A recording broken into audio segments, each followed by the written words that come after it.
Oof, the lighting out here was really bright earlier. I should have recorded when it was really bright, but look at the camera. But I got distracted writing because I've been trying to outline this video, and I just went into a little spell of just flowing. So I wanted to talk about what I'm learning and how I've been shifting my mind, my mindset, my beliefs, all that.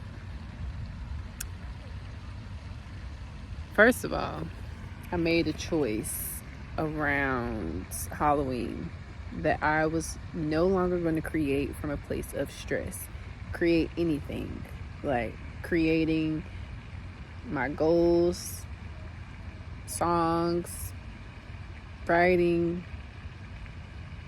my life. I'm no longer going to create from a place of stress. Even though making music and writing and feeling how I feel is a great way to release those emotions and to be able to see what it is that you're thinking. So I'm not necessarily going to stop because for me it's very therapeutic. But I've been very attached to like an outcome of this needing it to work because I'm stressed about my finances, and so it puts extra stress on the moment, and I'm not able to really create freely because I'm stressing. So I decided that I was gonna just be at peace when it comes to what's going on in my life and trusting that everything is going to be okay. And I really feel like once I did that, everything shifted. Everything really shifted. Not to say that it became easy like automatically. There were things that happened afterwards that helped, but it got better. And I knew that, okay, if I just keep doing this, if I can shift my energy in this way, it'll get better or whatever. Because sometimes you're not able to get out of your situation because you're looking at it from a negative perspective and you're not able to see the possibilities and sorry y'all, I like to dig in my nose. You're not able to see the possibilities and the possible outcomes and all that stuff. So that was one change that I did. And then I went to my friend's house. I've also been struggling a lot with my spirituality. Even now, like I'm whispering, I'm like all conscious of people in the park, but I've been going through a lot with my spirituality, and I've been feeling very severed, like not whole, very broken and wounded and tired as fuck. And so when I went to my friend's house this weekend, me and her ended up having a heart-to-heart with each other, and we ended up just talking about everything and allowing things to come out and sharing where we were in the moment and the struggles that we're dealing with. And I was able to see that she also had a very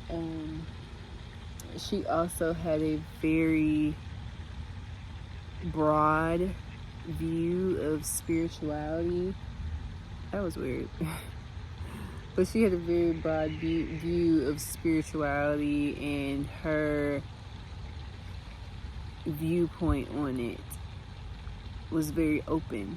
And so it allowed me to feel whole and accepted and not shunned, because I have questioned things about Christianity and my spirituality, and I've done a lot of research And this has been something that I've been on since, really for real, once I got to college. I know people say that, like, once they get to college, they start thinking a different way. And I think that's because when you're with your family, you're thinking in the way that they have taught you to think. And so when you start going out into the world and experiencing other people and different ways of being and different kinds of thought, you do start to question. And I don't think that's an issue. My family has always validated me as far as being someone who asks questions. And so that's something that I've always taken with me, whether it's academia or just, whatever. And so, where was I going with that point? But yeah, I've asked questions and was exposed to different professors and teachers who had different kinds of thought, and it made me think. And for me, I feel like you shouldn't be shunned within your religion for questioning it, because if it's solid, if it's true, it should be able to stand up to questions and all kinds of stuff. So, and the thing that I've been learning on this journey is that you have all of these different interpretations, and there's all these ways of explaining the same concept, whether you're looking at it from a scientific lens, a spiritual lens, a religious lens, political lens. Like, all of it is interconnected, so you can't really look at one without going deeper into other areas.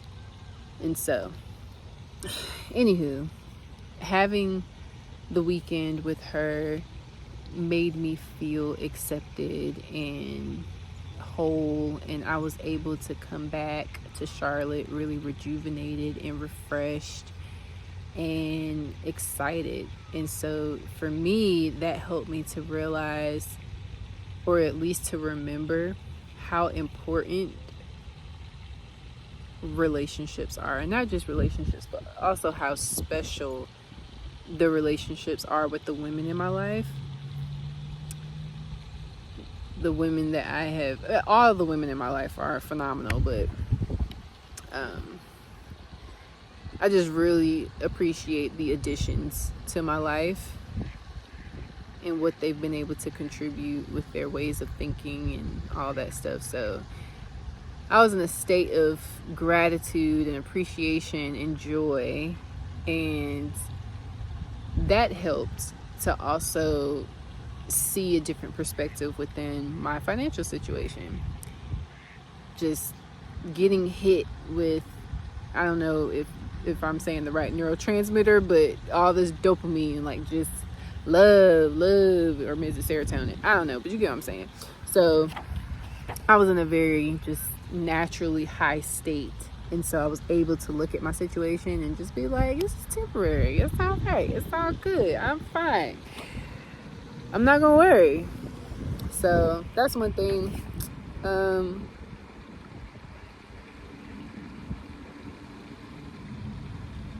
So yeah, talked about the Quay, Weemy. I've been learning.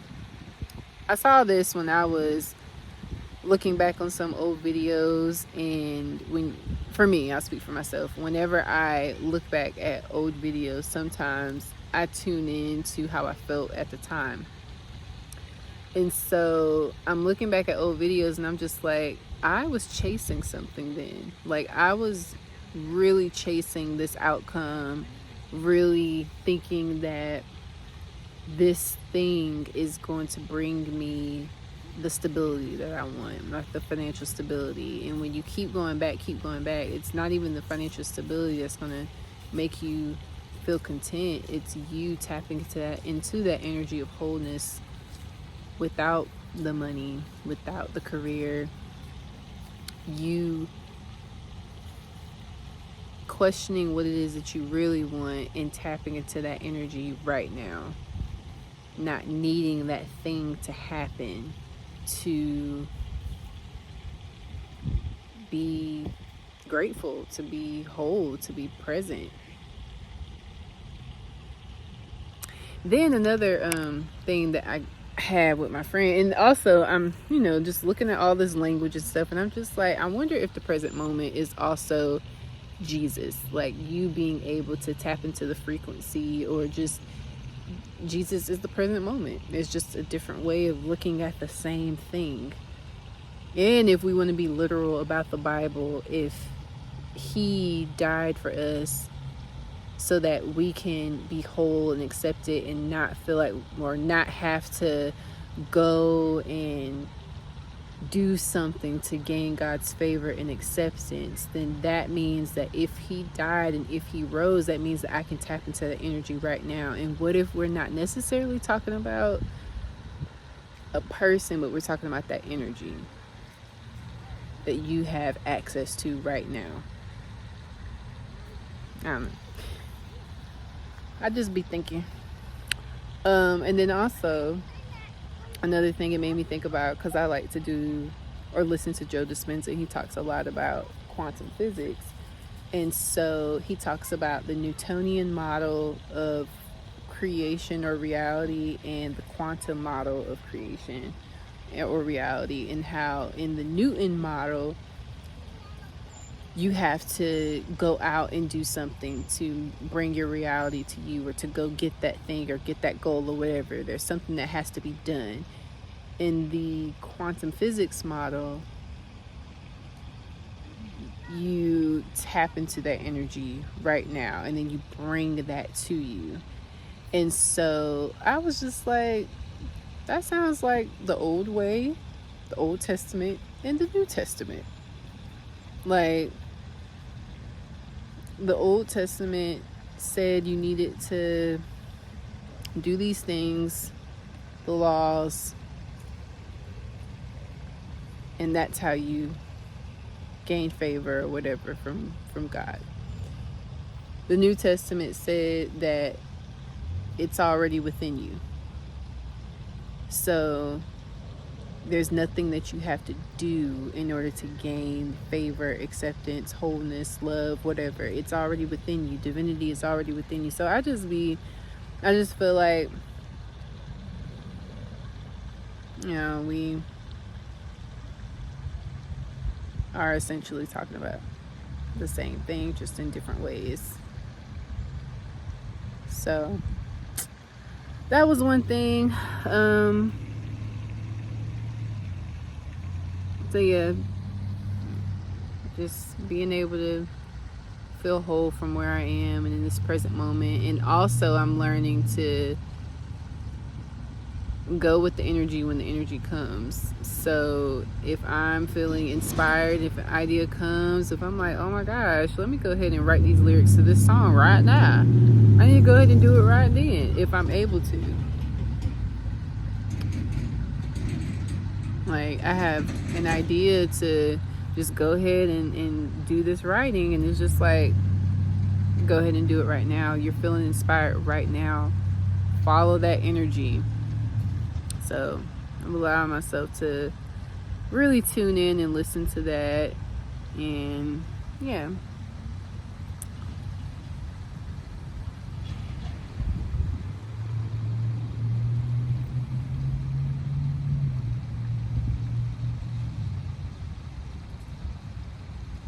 So yeah, not saying, I wrote down that I can make choices to move me closer. I can dream and envision what it is that I want, but also I need to make sure that I'm finding moments to be present. And I'm just thinking about 2018 when I started working full time and feeling like this is not right. Something is not right about this. And then, quitting my job 2019, 2020, everything turned upside down. And at the end of 2020, I'm just like, you know what? I'm going to follow my bliss. I'm going to go after my goals. I'm going to accomplish my dreams, because why not? Why not? I'm going to follow myself. And so I feel like I imagined something outside of what I was experiencing, something outside of the world that I was currently living, and I've been doing a great job by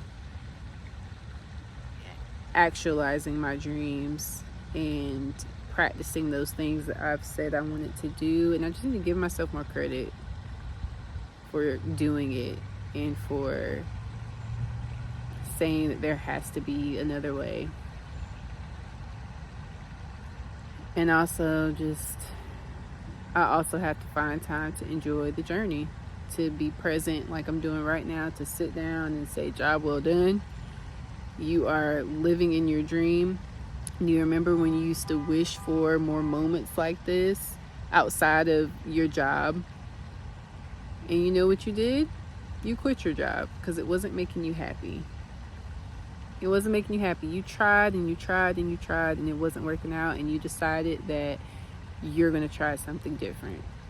And you would leave from work sometime and go sit in the park and just wish that you could be in that moment forever. You know, like just more of this, more moments like this, and not feeling like you have to stay in a situation out of obligation.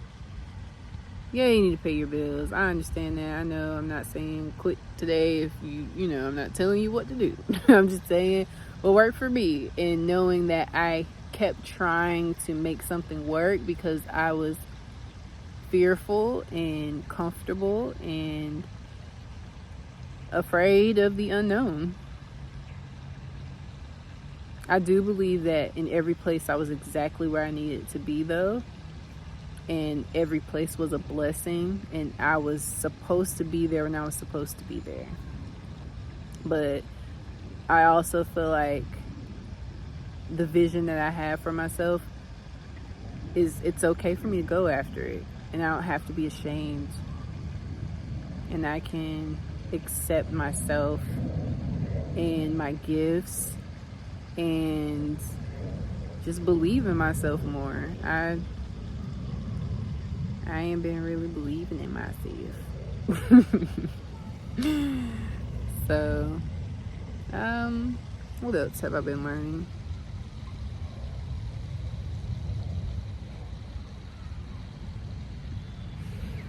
I took note that certain things can help me tap into the energy easier, like coming outside and just really feeling connected to nature and God. Like in this space can help you to tap into that energy, and listening to music, dancing, hanging out with family and friends, laughing, going to do something that I enjoy, like hanging with someone that I love. Like those are things that can really help you tune into that energy. But sometimes you're not able to do that, you know? You're not able to, you know. And I think you got to figure out and tune into what you need. Sometimes you need to just sleep. Sometimes you need to rest. Sometimes I just allow myself not to do nothing. Like I just watch reality TV and laugh and just have a good time by myself. I found myself feeling kind of sad because I was just like, I really wanted to hang out with my friend, but I was like, you know what, Nishima? Why don't we just be present and grateful in the moment? Why don't we really just tune in to what we have right now in this present moment and be grateful? And that's what I did, and I felt better. What else?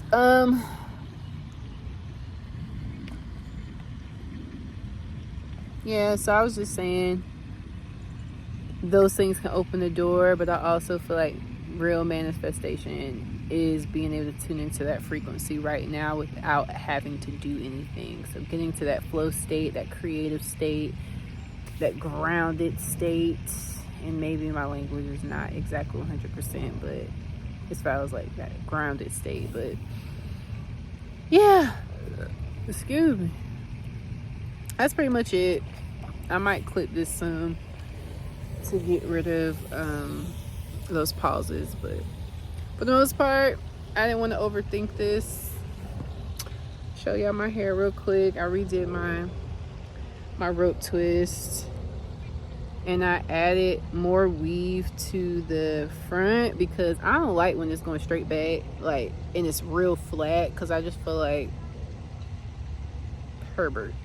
you know, like I be feeling real masculine.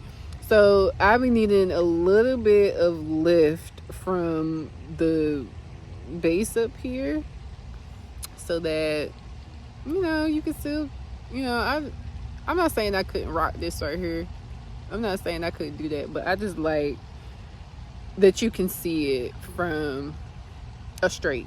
You know what I'm saying? I don't know. I just feel like I feel a little more feminine or whatever. So I had a little more jewels to it. But yeah, this is real cute. I had to do something because I was not feeling my plaits, and I'm really trying to not take them out. It took me so long to put them in. So I was like, let me toss some weave in there so I get a little bit more volume, and maybe I'll be able to withstand this a little bit more. But yeah, this is it. Anywho, I'm gonna go. This is 20 minutes long, and I will talk to you guys later. Bye. I need to work at looking at the camera more. I'm sorry.